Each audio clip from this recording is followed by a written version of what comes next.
Hello everyone, কেমন আছো তোমরা সবাই? আশা করি তোমরা খুব ভালো আছো। আমিও খুব ভালো আছি। চলে এসেছি আজকে একটা নতুন রেসিপি নিয়ে। আজকের রেসিপির নাম হচ্ছে পটল পোস্ত। তো তার জন্য এখানে প্রথমেই আমি 5টার মতো পটলের খোসাগুলো ছাড়িয়ে নিয়েছিলাম হালকা করে।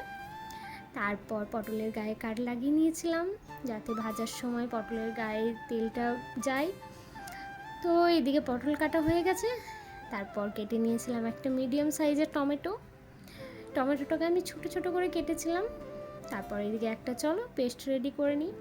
তো পেস্টের মধ্যে দিয়েছিলাম আমি সর্ষে, পোস্ত আর 3টের মতো কাঁচা লঙ্কা, একটা ফাইন পেস্ট রেডি করে নিয়েছি। আর এদিকে কড়াই বসিয়ে দিয়েছিলাম। কড়াই গরম হলেই দিয়ে দিয়েছিলাম তেলের মধ্যে দিয়েছিলাম সামান্য নুন, সামান্য হলুদ। তারপর দিয়ে দিয়েছিলাম কেটে রাখা পটলগুলো ওই 50% মতো আমি ভেজে নিয়েছিলাম।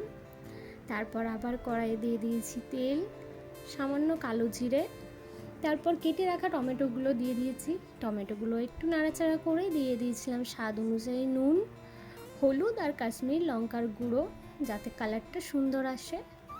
তারপর দিয়েছিলাম সেই পেস্টটা, সর্ষে পোস্তর কাঁচা লঙ্কার পেস্টটা দিয়ে দিয়েছি। এরপর হালকা ভাজা ভাজা করে নেবো, খুব একটা ভাজা ভাজা করবো না, মানে বেশি আমি কষাবো না। হালকা নাড়াচাড়া করে নিয়েছিলাম।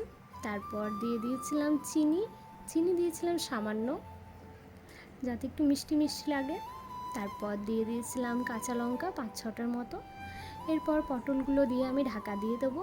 পটলগুলো ওই 5 মিনিটের মতো আমি সেদ্ধ করে নিয়েছি। পটলগুলো খুব সুন্দর সেদ্ধ হয়ে গেছে। এই দেখো রেডি হয়ে গেছে আমার পটল পোস্ত। কেমন লাগলো আজকে রেসিপি অবশ্যই কমেন্টে জানিও, আর বাড়িতে এইভাবে একবার অবশ্যই বানিয়ে খেয়ে দেখো, খুব ভালো লাগে।